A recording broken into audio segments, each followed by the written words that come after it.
Olá, pessoal.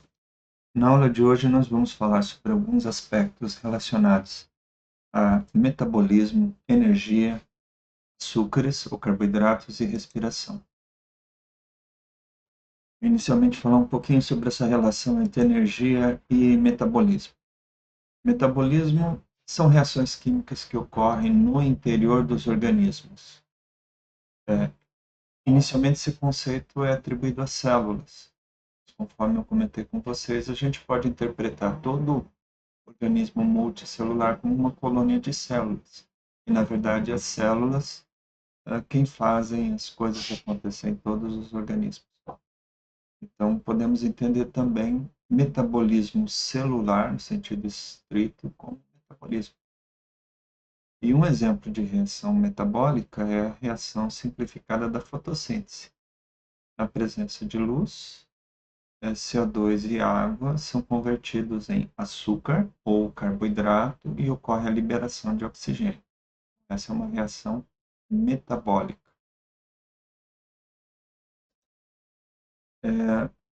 Porém, tem uma questão aqui que é a questão de energia.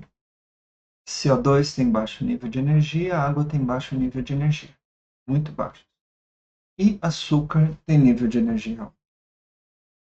Então, essencialmente, essa reação é impossível. Ela não pode acontecer desse jeito. Está faltando alguma coisa fundamental. Isso é energia. É necessário uma fonte de energia externa à reação, ou seja, alguma coisa vinda de fora, no caso a luz do sol, né? Para que essa reação possa ocorrer. Tá? Mas veja que CO2 e água não são transformados em carboidrato para energia do sol direta. Eles precisam de uma fonte de energia bioquímica. Essa fonte de energia, a principal delas é o ATP, Adenosine Triphosphate, em inglês. Ou, em português, trifosfato de adenosina. É a principal substância em todas as células vivas responsável pela, é, pelas reações metabólicas, para fornecer energia para reações metabólicas. O ATP em si, ele não gera energia. Ele funciona mais como se fosse uma bateria. Ele recebe energia de algum outro processo e essa energia é usada para transferir, é, o ATP é usado para transferir essa energia no momento das reações químicas. Essa é a molécula de ATP. Nós vemos aqui a adenina, uma base nitrogenada, um açúcar ribose, uma molécula de fosfato, outra molécula de fosfato que foi fundida na primeira. Esse tipo de difusão aqui ocorreu pela perda de uma molécula de água. Os hidrogênios aqui do fosfato não são mostrados. Né? Então, nós temos um fosfato, dois fosfatos, três fosfatos. Daí o nome trifosfato de adenosina. É claro que essa energia que vem do ATP, na verdade, o ATP é só um reservatório, uma bateria. Tá? Então, para a disponibilidade do ATP, para o ATP poder fornecer energia para alguma reação, né, o ADP, que é adenosina com apenas dois fosfatos, tem que receber uma fonte de energia externa junto com um terceiro fosfato. Essa energia é incorporada em uma ligação rica em energia, tá? Para a formação do ATP. Tá? E daí essa energia pode ser usada em qualquer reação. Cabe ressaltar alguns aspectos muito importantes para a gente entender o ATP.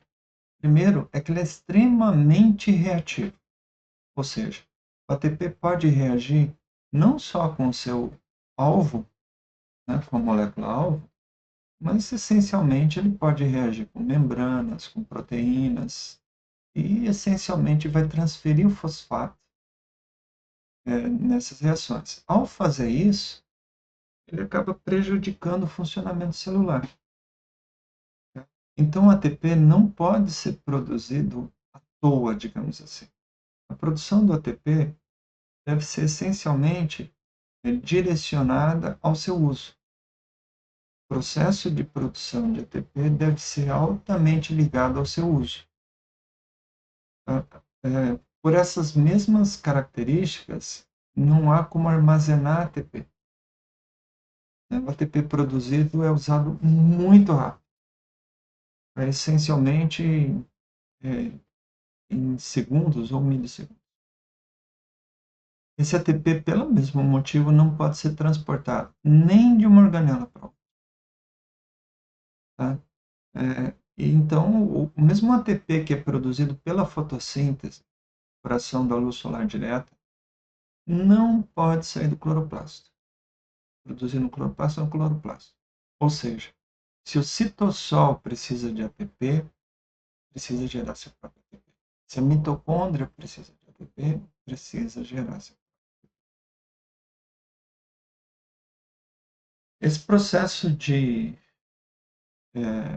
essas características do ATP que tornam ele impossível de ser transportado, faz com que quando uma organela ou um órgão ou um tecido, uma célula, precisa transferir energia para outros locais, ela utiliza esse ATP, utiliza essa fonte de energia para produzir carboidratos. Esses carboidratos é que vão ser transferidos para o local de destino.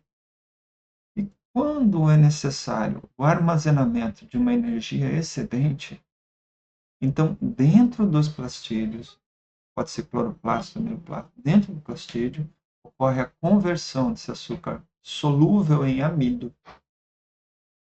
Tá? Ou seja, essa energia excedente, o açúcar solúvel, é convertido em açúcar insolúvel. Para que isso? Para não afetar o potencial hídrico. E quando, então, o resto do organismo da planta necessitar energia, esse amido vai ser convertido em açúcar solúvel e vai ser transportado ao local que necessita de energia.